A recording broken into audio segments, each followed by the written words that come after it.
What's up, Chuck? What's up? How you doing? I'm good. How y'all feeling? What's up, Apple Store? Okay. So these are your true fans right They here. are. They came out downtown at the end of rush hour. Weather's bad. Weather's bad. Cleaned up a little bit. You know, Okay. New York City, you know. Yeah, definitely.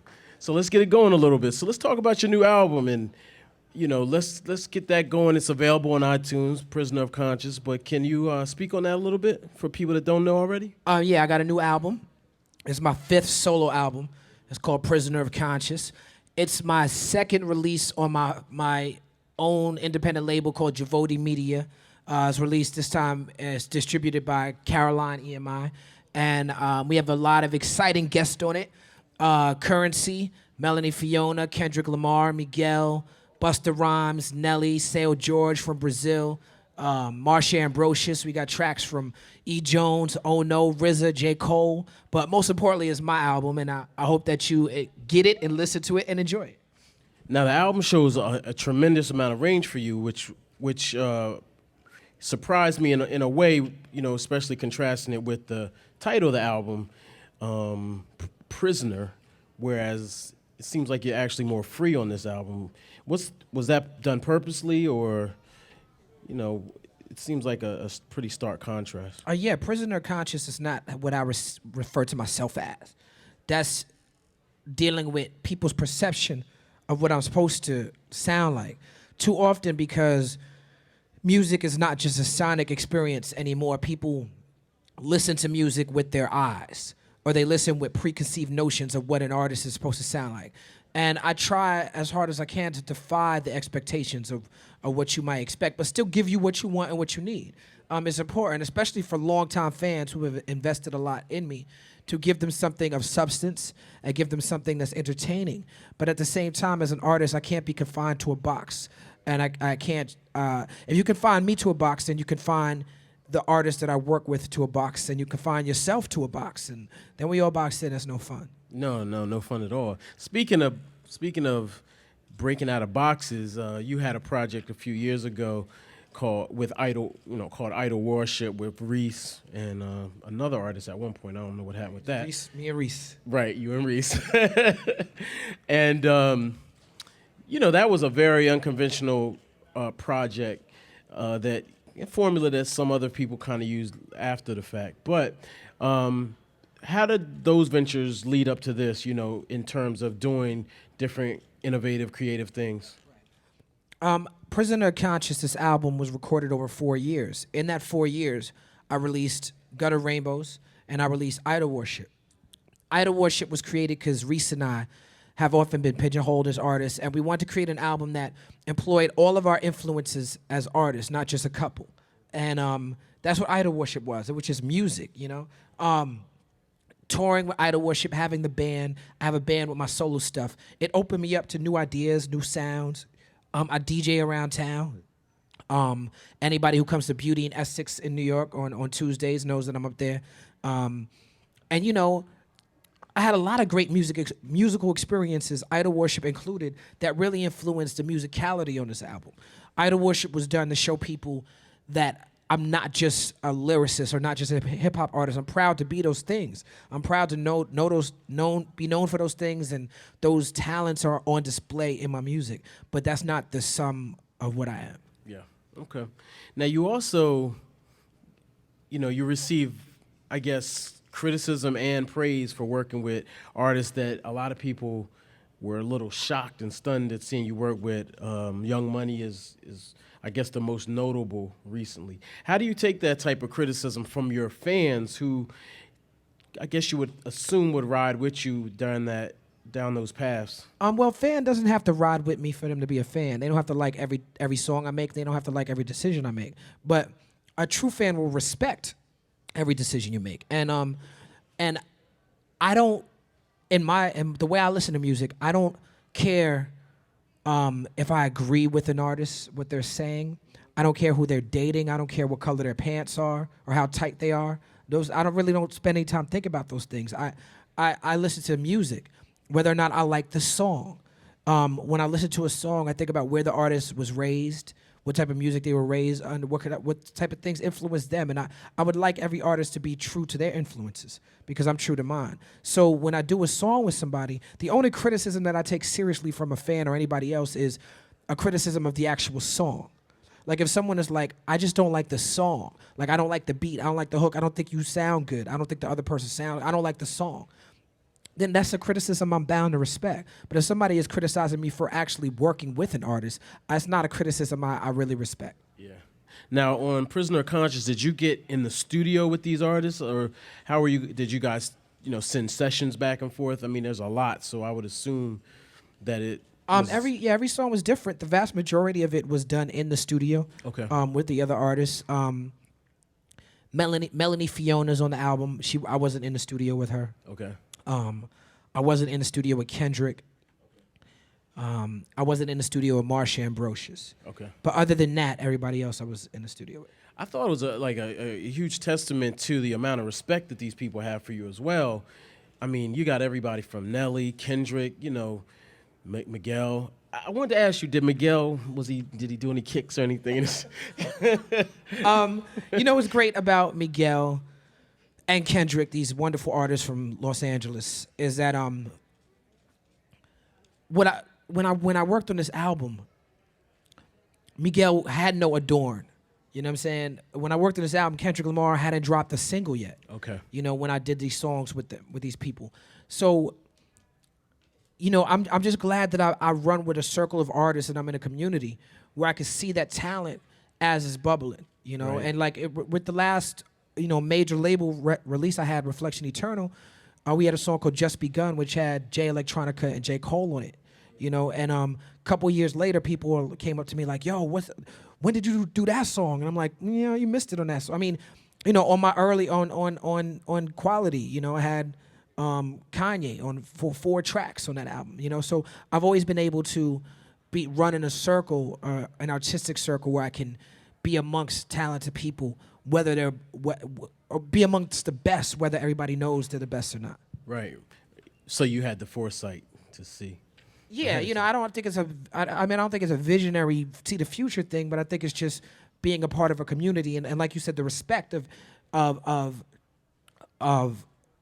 the business to where I'm put in those situations. I do hip hop music for a living, and so I get to see beautiful examples of music. I have nothing to complain about. I get to see great hip hop all the time. So last year when someone might have complained about a song on the radio, I was saying, hey, you need to listen to this dude Kendrick Lamar. Yeah. You know what I'm saying? Yeah. So because, so it's like I just been blessed to be in the right situations. Speaking of prisoners, a lot of people in general feel like they are prisoners of, the commercial realm. There was a time when hip hop was dictating what was on the radio or video, and now it seems like it's reversed where people are being told what to like, but the people are pushing back. What are your thoughts on that notion that, and they're having a harder time finding it, even though we have far more ways of getting music? I think it's just this. I think mainstream radio, television is dead. It's still a great promotional tool, but it's not something that drives the culture. You'll notice someone has an album come out, and people get invested in a song that they like at the club while they drunk, but they don't get invested in that artist. Yeah. And when you look at iTunes, when you look at the top 10 of iTunes, you got Mac Miller in the top 10, you got J. Cole, whose album ain't even out yet. You got Kendrick Lamar, you got Macklemore and Ryan Lewis, who have the #1 album in the country twice in the top 10, and they made an underground, independent hip hop album. If you don't recognize what they did, then you're not paying attention. You just seeing Thrift Shop or Can't Hold Us Now on MTV or whatever, but you're not really paying attention to how they really changed the game this year. And as artists, we need to look at those examples and count the blessings, not the problems. Yeah, when you go to the club, when you turn on urban hip-hop radio, you're hearing one thing. But when you look at what people are actually investing time in and what people are actually supporting and buying and liking and enjoying, it's a whole different picture. Yeah. We had a discussion today on Twitter, and Charlemagne the God from one of the local radio stations here and some other folks and myself were discussing the state of hip-hop overall. And he argued that there have been 4 golden eras in hip-hop, and that we're in another golden era right now. How do you feel about that? You know, the current state of affairs. You know, is there truly this renaissance? I don't know about a renaissance because it feels new to me.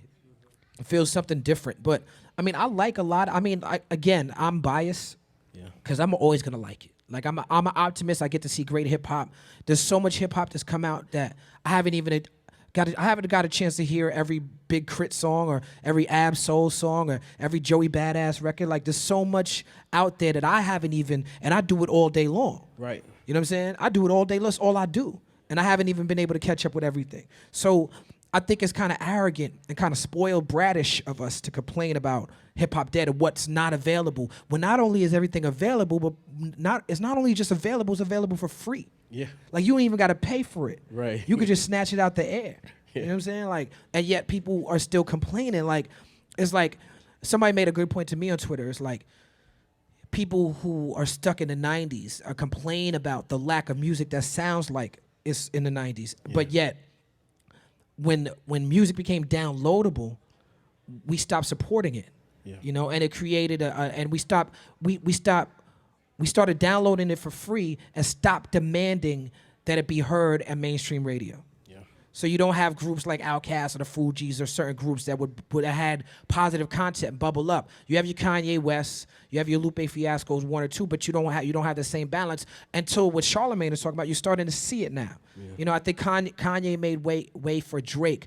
As much as people want to hate on Young Money, Drake has made ratchet records, he's made strip club records, he's made party records, but he made a lot of heartfelt, honest, you could even say conscious hip hop records that have been singles. Absolutely. You know, even when you look at Nicki Minaj, and people have all types of opinions about Nicki Minaj. If you look at her actual singles that did well for her on urban radio, they were conscious records. Yeah. Wasn't no cursing in them. She was talking to young girls, uplift yourself. You know, these were great records. Yeah. They clash maybe with her image of sex that's been sold, but people have to stop looking at music, listening to music with what they think about what somebody wear and think about what they're trying to do more often, and then you'll start to see the blessings. You'll start to see how Kendrick Lamar has changed the game and how J. Cole may not be as conscious as what I'm doing, but he's certainly being honest and painted realistic pictures of what's going on. And you start to be excited, and you start to support it. It's like, you got to support it. You can't, like, Kendrick went number one in hip hop,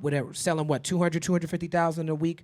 Yeah. Back in the day, it used to be 1 million. I know. You know, but now people are not as invested in supporting artists like that.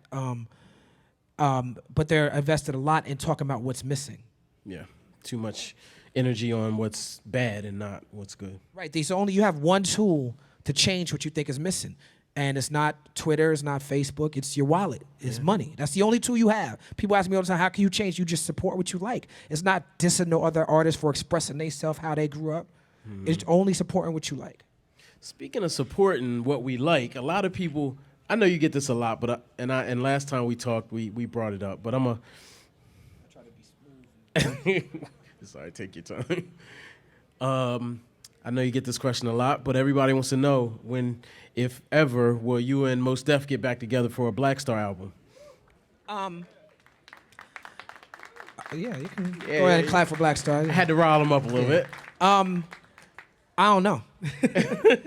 You know, we do Black Star as an organic live experience. We do a lot of Black Star shows. I don't see an album coming anytime in the near future, but I mean, I would love to do another Black Star album. Yeah.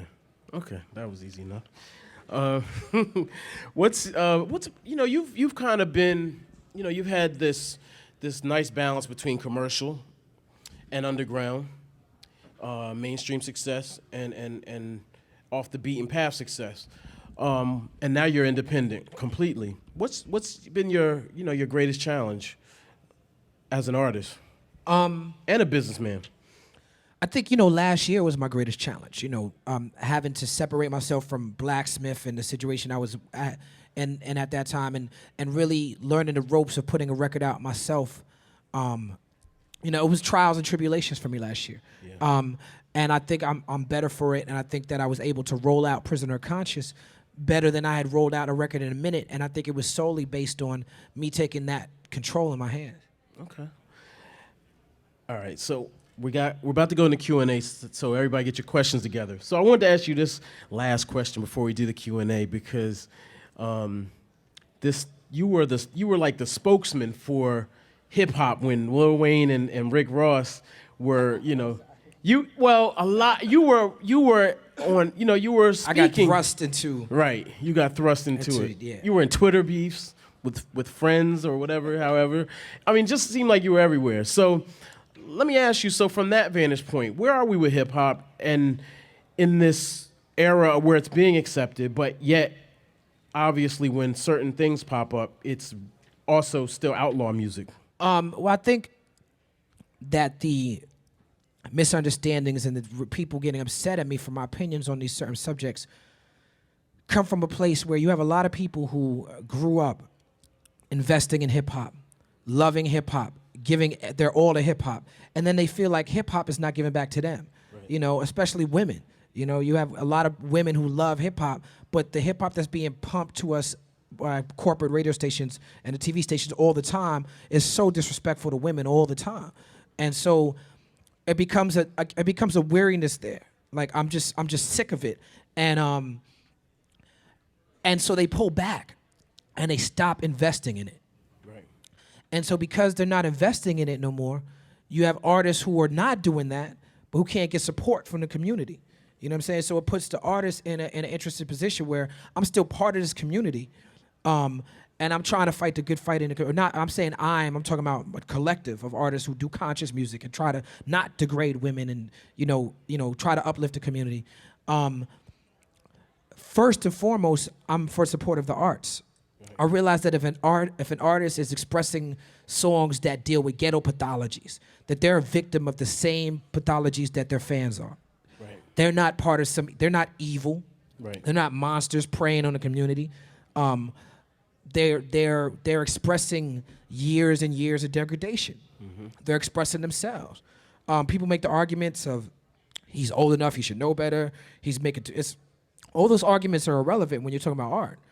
So when I approach those situations, I approach them from not where I think people have to be. I approach them from solution basis.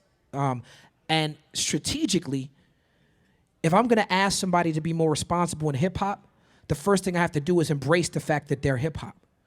If I approach them and say, you're not part of the community, you're destroying the community. It's your fault women are having babies at a certain age. It's your fault kids are doing mollies. It's your fault that everything is your fault.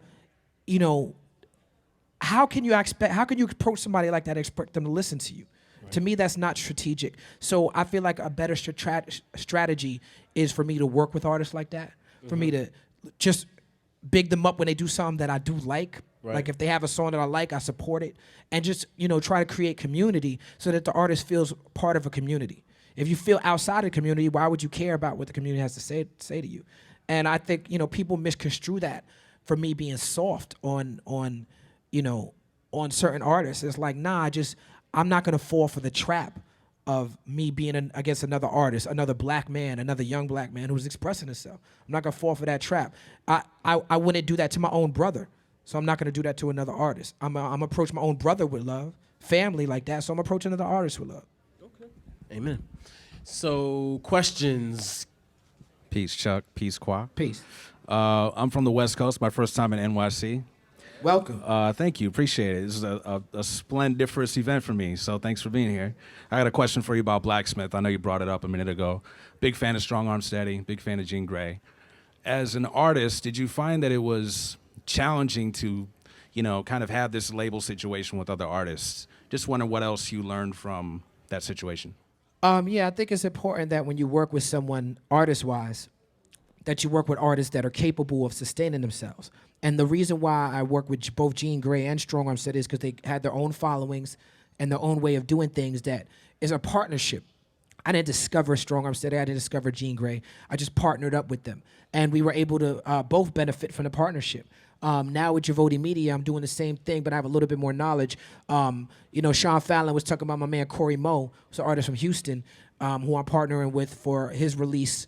We might bring him up to do some songs. And Reese, my partner in Idol Worship, I'm focused on a solo album with Reese. But I learned a lot from Blacksmith, working with a team of people. What I learned the most important lesson I learned was I found myself doing most of the work. And that's not to diss anybody else. It just is what it is. When it's your vision, You know, it was me who was like gung ho about the label. It was me who was like, we could do this, and it was my albums that were sustaining the label. It was my shows and my albums that were sustaining the label. So I just decided to just reinvest that energy and make it more about what I do. Thank you. Thank you. I've been holding on to this question for a while. I have to admit, my name's Matt. Pleasure. Thank you. Peace, man. So you did a track where you featured Savion Glover. I believe it was off Quality. Man, I'm a huge fan of bridging those arts. I'm a tapper myself, so I love that.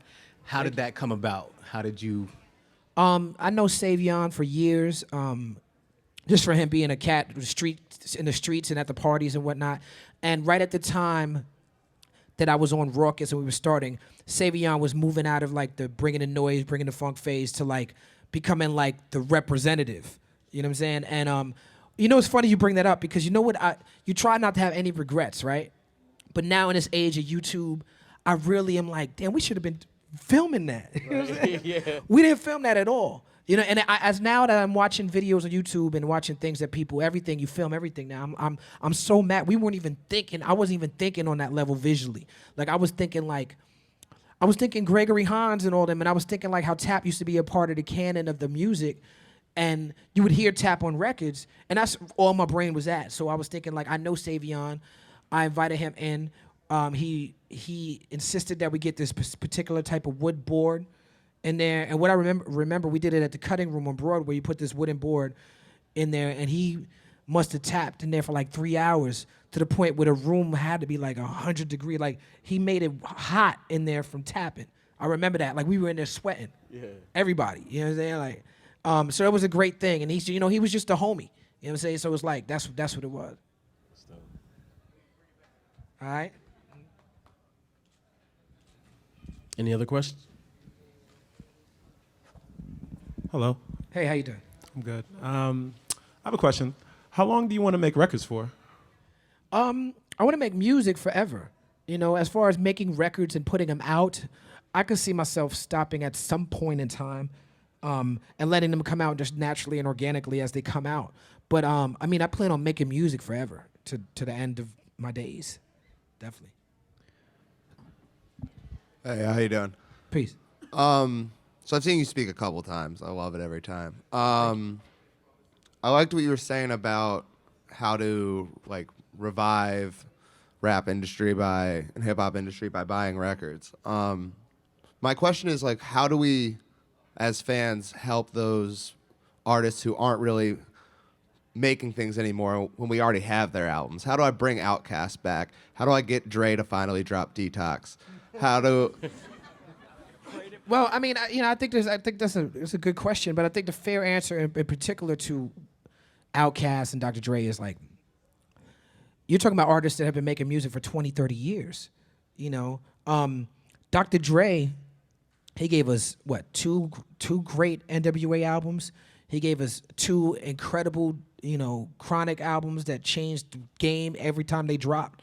On top of everything else that he did outside of those records, it's like, to me, I look at it like, yo, I don't know what else I could ask from a Dr. Dre. I can't even imagine what else I could ask. Like, I could care less. I would love to hear Detox, but I could care less if it came out because I'm like, I don't even see I feel the same about a Lauryn Hill. It's like Lauryn Hill gave us the score of Miseducation. People be so upset when she want to show up and play a guitar. It's like, let her play a guitar, man. Like, she gave you Miseducation. Right. Like, you know what I'm saying? Like, go home and listen to that if you missed that. You know what I'm saying? But I mean, as far as Outkast, like, how many 5 albums?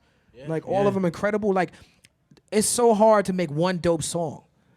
It's so hard to write one dope hook. It's so hard to write one dope verse. If somebody give you 5 albums, man, you just gotta be like, thank you. And then you gotta look towards who's new. You gotta look at Joey Badass or Chance the Rapper or Kendrick Lamar and be like, okay, what you got? You know what I'm saying? I think that's the only thing we can do. And it's great that somebody like a Kendrick can reach back and still work with Dr. Dre, but still sound so fresh. And he can reach back and get MC8. You know what I'm saying? Or even like Joey Badass doing records with like Premier, Pete Rock and stuff like that. Like, I'm looking at them to carry the torch because they brand new, but they still get it. You know what I'm saying? And it doesn't sound dated, but you know what I'm saying? Like, I'm excited about that. I agree. Yes, sir. How do you feel like when artists admire you or watch you. You know, Jay-Z said lyrically, I would be like Talib Kweli, you know, and different other artists has watched you over the year. Were you conscious of it, or you just was in your own lane? And how do you feel about that reflection when they paying homage to you on a higher level? It feels like I'm doing the right thing, or I'm in the right space. You know, Jay-Z is somebody who I look to for an incredible amount of inspiration. You know, me being an MC from Brooklyn, it almost doesn't get any more inspirational than Jay-Z. So for him to like mention me or in Common in a song where he's being reflective and talking about his place in the game, and talking about his father, it just makes me feel like, okay, I'm doing what I'm supposed to do. I'm on the right radars. It definitely made me feel blessed. Definitely. Peace. Peace. There's a resurgence of East Coast hip hop. You know, ASAP, Pro Era, Flatbush Zombies. How do you feel about that? And would you consider working with these young guys and sort of leading them in some way? Yeah, I consider working with anybody who's dope and about their business. I think the thing that excites me most about all the artists that you named is that they're playing by their own rules. And the resurgence is not based on like a Def Jam putting out a bunch of artists, but based on them getting on the internet and just going for broke. You know, ASAP, I remember when it first started popping off, what shocked me about it, which I liked, but was still different from how I came in the game, was I was like, I only heard one song. Yeah. Peso. I was like, what? You know what I'm saying? Like maybe there was a mixtape and stuff that I wasn't really hip to, but you know that was really only one song and it wasn't even a song that was really out. It was like just something that was on YouTube. You know what I'm saying? So it's like, you know, Pro Era. I mean, do Joey Badass have a deal yet? No, he don't. Like Flatbush Zombies, they don't got a deal yet either, right? And every interview I do, someone asks me about those groups, and they don't have a deal, which to me shows an incredible work ethic. Joey turned down deal, actually. Yeah, good for him. Thanks for coming by. Can you say a little bit about the album cover? If you haven't already covered it, I came a little bit late. Oh, yeah. The album cover for Prisoner Conscious is my name in Arabic, and it's the back of, supposed to be a back of a canvas. It's designed by Jeff Staple, who's a good friend of mine and a classic designer, artist, fashion dude from New York City. It's a company called Staple Design in a creative retail space called Reed Space. And when you get the album, whether you get the physical or the digital, there's a bunch of artists, mostly from the New York area, but from all over. You got James Jean and Felicia Douglas and Sophia Chang and a few other artists who contribute their own ideas to Prisoner Conscious and what it meant to them. And I'm very excited about the artwork. We have the lyrics inside the cover. And yeah, that's it. All right. Okay, well, everybody, Talib Kweli. Thank you.